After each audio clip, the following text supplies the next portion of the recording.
Fala galerinha, estamos aqui para mais um programa Sou Nerd, num ambiente magnífico que é a Livraria Cultura aqui do Casa Parque. Não existe lugar melhor para a gente entrevistar um autor, amigo nosso, Marcos Roberto Lestat, que escreveu a obra Semideus, o Retorno Divino, uma série de 3 livros. O primeiro já foi lançado em 2013 e ele está lançando agora esse ano o segundo, Luna.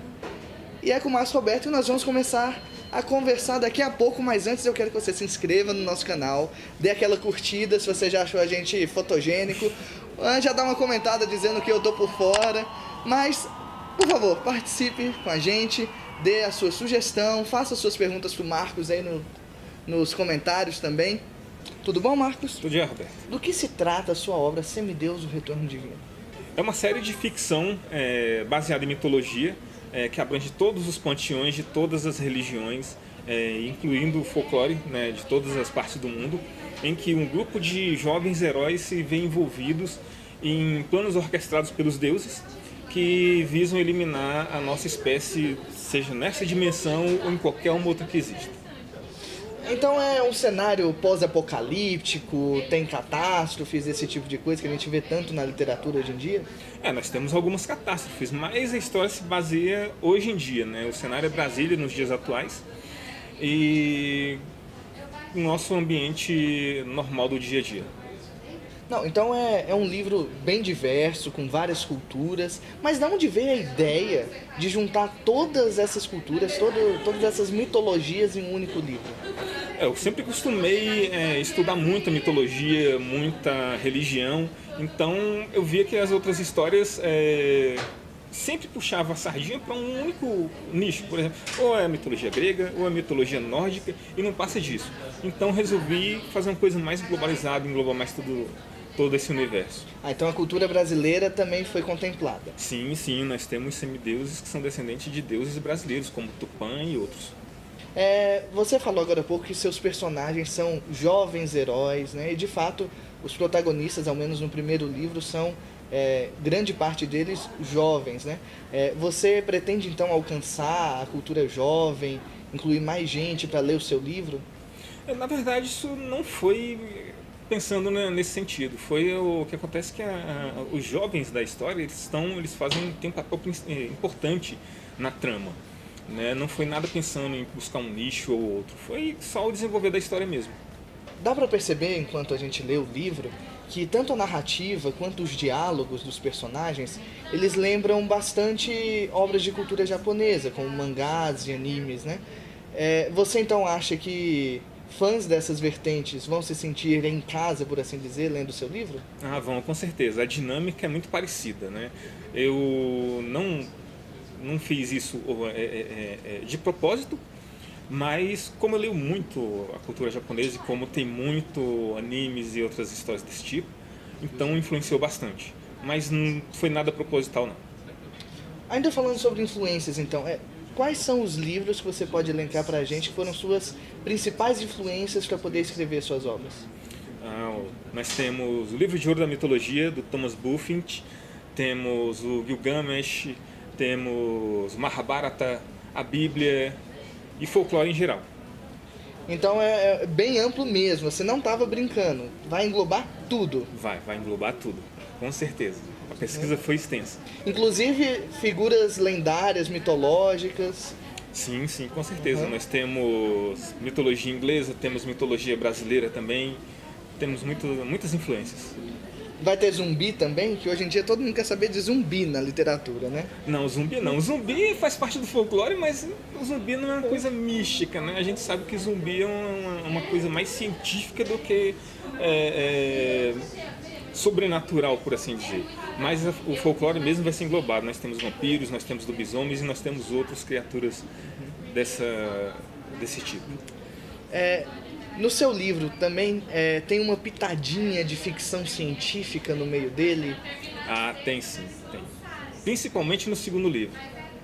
Não querendo dar spoiler, mas nós temos bastante ideias vindas da ficção científica, mesmo porque eu adoro ficção científica, eu leio ficção científica, eu assisto muita ficção científica, então... Então tá na cabeça do autor preparar umas surpresinhas nesse sentido. Ah, sim, com certeza. Entendi. Falando no que tá preparado, você já tem o final da série pronto, escrito? Na verdade, eu comecei essa história justamente pelo final. Eu sonhava muito com um dos personagens do livro, que é o Raven, né? Eu sonhava com a batalha final da história. Eram sonhos recorrentes. Então eu resolvi colocar isso no papel. Já tem mais de 14 anos que eu escrevi isso. A história, então, tem 14 horas que nós temos um final. E eu comecei, então, a desenvolver todo o miolo da história, desde o começo até chegar nesse clímax. Um de seus personagens, né, é uma descendente de Tupã, certo? E ela é loira e branquela, é isso mesmo? É verdade. Você acha que isso reflete um pouco da nossa cultura brasileira, da nossa sociedade, da formação dela? O que você tinha na cabeça fazendo isso desse jeito? Bom, o povo brasileiro é uma miscigenação de raças, né? Nós temos o louro, nós temos o moreno, nós temos o cafuzo, o mulato, enfim, temos os indígenas também. Todo mundo tem um pouco de sangue de índio. Eu tenho sangue de índio. Você deve ter também, provavelmente. Provavelmente, então, sendo brasileiro. Preterivelmente, alguém pode ser descendente de Tupã e ser louro de olho azul. Então, os deuses também não têm os seus preferidos, o que mais parece com ele fisicamente? Ou... Não, eles escolhem sua descendência para poder representá-los e... Nós tivemos a descendência original lá na era mitológica, né, há milhares de anos atrás, e essa descendência foi sendo transmitida geneticamente para as pessoas de hoje. Então os meus semideuses, eles não são literalmente filhos de um deus, eles são descendentes de um deus, né? Ninguém vai chegar na história e vai achar lá o filho de Kukulkan, né, que é Quetzalcoatl. A gente não vai ver um filho sanguíneo dele, nós vamos ver descendentes desses deuses. É uma diferenciação interessante, né? Sim, sim. Tem um personagem também que é o Gilberto, né? Você considera... O Gilberto é um nerd maldito, né? Você considera a visão do Gilberto, né? A visão dessa de nerd ainda vigente nos dias de hoje, né? Porque o nosso público, querendo ou não, vamos dizer assim, se identifica um pouco com o Gilberto, né? Então, assim, o que você tem para falar a respeito do Gilberto e se essa visão é muito oitentista ou muito noventista, que é a época em que a gente era jovem, né? O que você acha? Na verdade, essa visão é bem atual hoje em dia, né? Se a gente olhar para o lado, a gente encontra um nerd. Então, tem uma, que tem outro.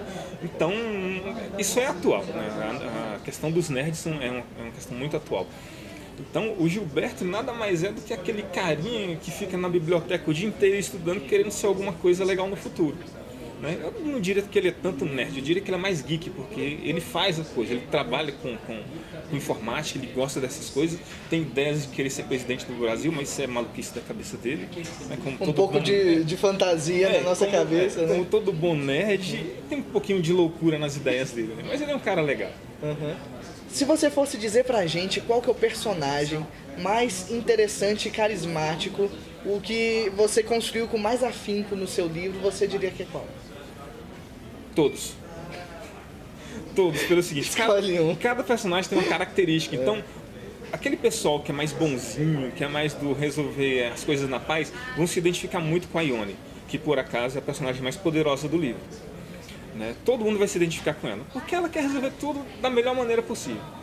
Aquele pessoal que gosta de levar tudo a ferro e fogo, que gosta de xingar, chutar tudo e sair dando porrada, vai se identificar com a Iris, né? Porque ela é isso tudo, ela é esquentada, né? Ela é esquentada, ela xinga mesmo, ela manda para aquele lugar sem pensar duas vezes.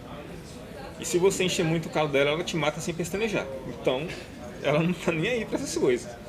Se você for um cara mais centrado, meio termo entre eles, então você vai ser mais voltado pro lado do Augusto, que já é um cara maduro, já passou dos 40 anos, então ele é mais centrado, ele resolve as coisas na política e se não resolver, aí ele vai pro braço, né? Ele é o meio termo entre as duas. Então ele faz a boa guerra. Sim, Ah, entendi. ele é o nosso estrategista. Então foi isso, Marcos. Muito obrigado. O prazer foi meu. Esse foi mais um programa Sou Nerd para vocês. Caso vocês ainda tenham alguma dúvida, alguma pergunta para o Marcos, pode mandar um e-mail aqui embaixo. Ou então, se você quiser também comprar, adquirir os livros que ele escreveu, pode entrar diretamente no nosso site www.nerdossauros.com.br. Lá logo na página inicial vai ter um banner com a imagem do livro dele que vai te levar direto para o Clube dos Autores, onde você vai poder adquirir essas obras. Muito obrigado pela sua presença até agora. Caso você ainda não tenha se inscrito, se inscreva aqui, dê aquela curtida, dê aquela comentada para a gente saber a sua opinião. Muito obrigado novamente e até mais.